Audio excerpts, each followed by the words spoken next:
One of our Church of Gail members named Veronica sent me an email, which I haven't had a chance to answer. She wanted to know how I can take it with the Jesuits always on me and what is my strength.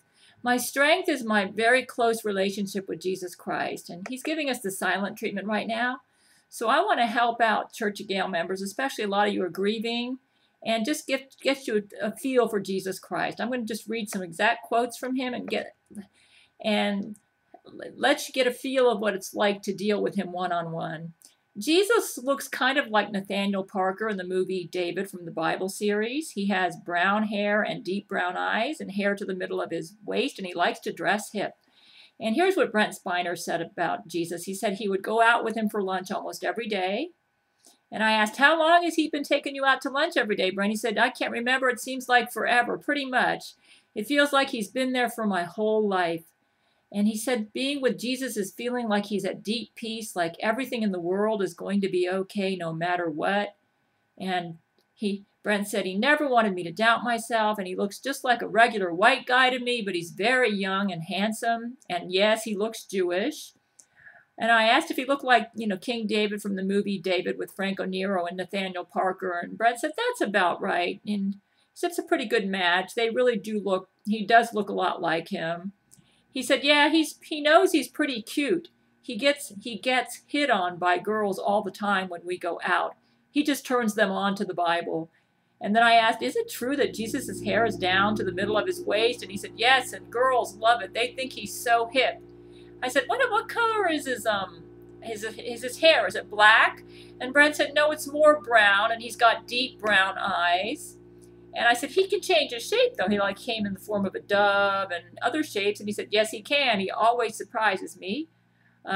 So many things. He was a pillow on my bed once, Brent said. I lied down and turned over, and then suddenly he was tapping on my shoulder. It scared the daylights out of me.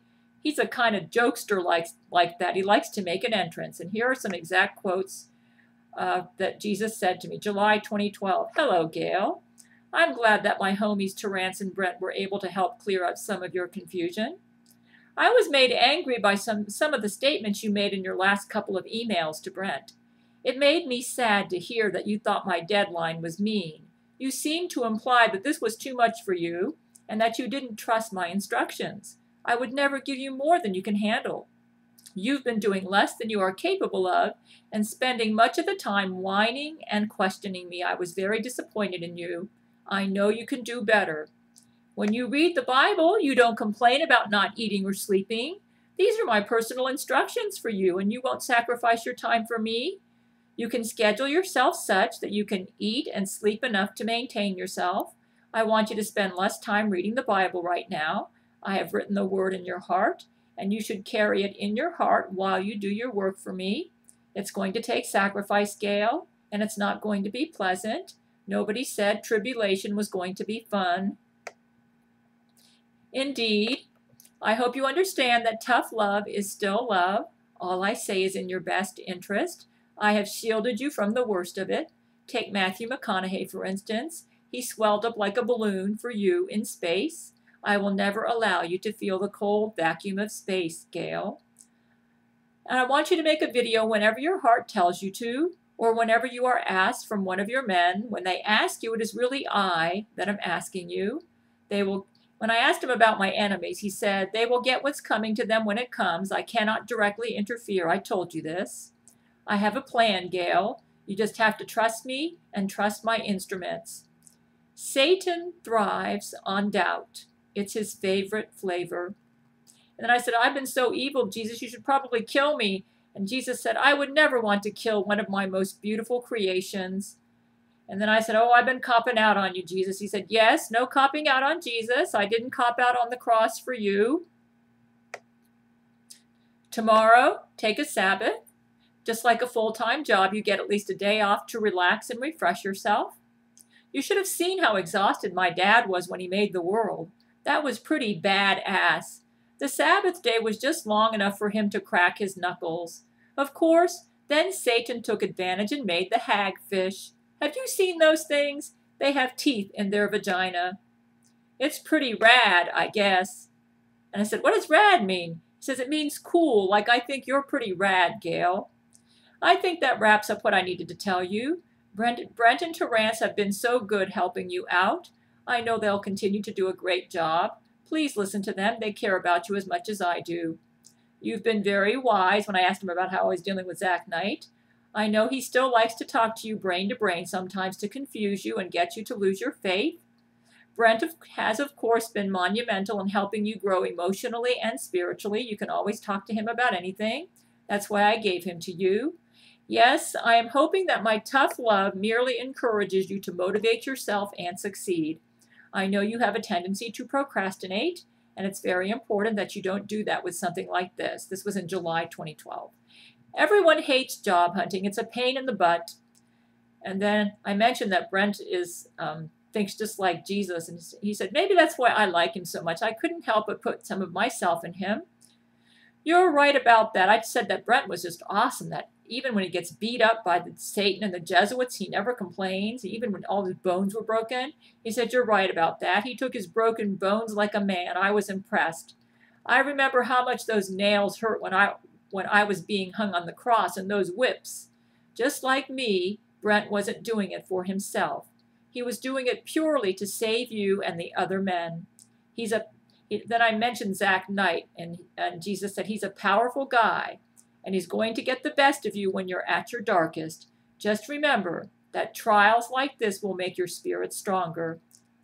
And he said it's a lot to handle for one spirit. I know you can handle it. And then I asked him how to deal with a certain situation. He said, you should come up with something. I like your creativity. And then I mentioned it, and he said, that sounds like an excellent idea. And then I asked him about somebody, whether they're going to go to heaven or not. And he said, no, blank is going straight to hell. He's going to have to make love to a hagfish. I asked him about my Christian co-workers. He said, your Christian co-workers will be just fine. They were good people. I was happy with how they treated you. They will be raptured for sure. Those were my co-workers at Walmart. And then I asked him what was the real reason why I was unemployed. He said, I can't tell you that. And then I said, you're a lot like God the Father, aren't you, Jesus? He said, pretty much. The apple never falls far from the tree.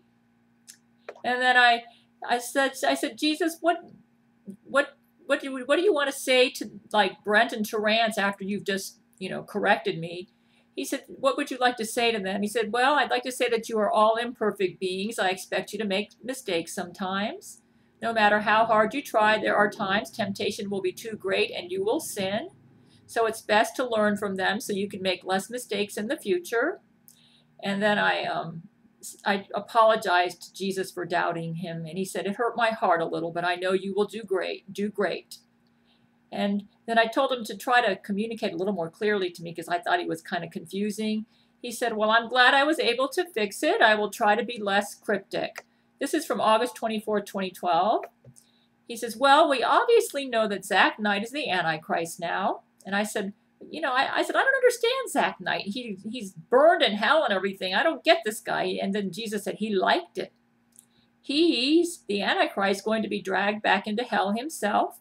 Zach will go into the lake of fire alongside his master Satan. And he's going to try to seduce you, Gail. I don't know if Zach has tried to seduce me or not, but he hasn't done. This was said in August 24th. And it's now November the 15th. I don't know if he's done it or not, folks. He has been trying all the time brain to brain, and he hasn't gotten anywhere. I asked Jesus, how will the Jesuit order be destroyed? He said, it's going to be in an awesome way. That's all I can tell you. Because he said that he was going to use me and Brent as instruments to take down the Jesuit order. He said, you're like a kid on Christmas. I've told you this before. It's Christmas Eve and you keep shaking the presents. He said, speak your mind, Gail. Your followers have the utmost faith in you. A small portion of people might think you're crazy, but most people adore you. And the people who think you're crazy have been influenced by Jesuits. Yes, they want to discourage everyone, including you. If you're afraid of appearing crazy, you'll shut right up. It takes so much courage. I asked Jesus if he died naked on the cross. He said, yes, I was butt naked. And then here's something real recent. By the way, I have one more message for Gail. Tell her in order to win this battle with the Gail android, She will have to make a temporary agreement she never would have considered. That's my agreement with Zach Knight. She will know what I mean when the time comes. So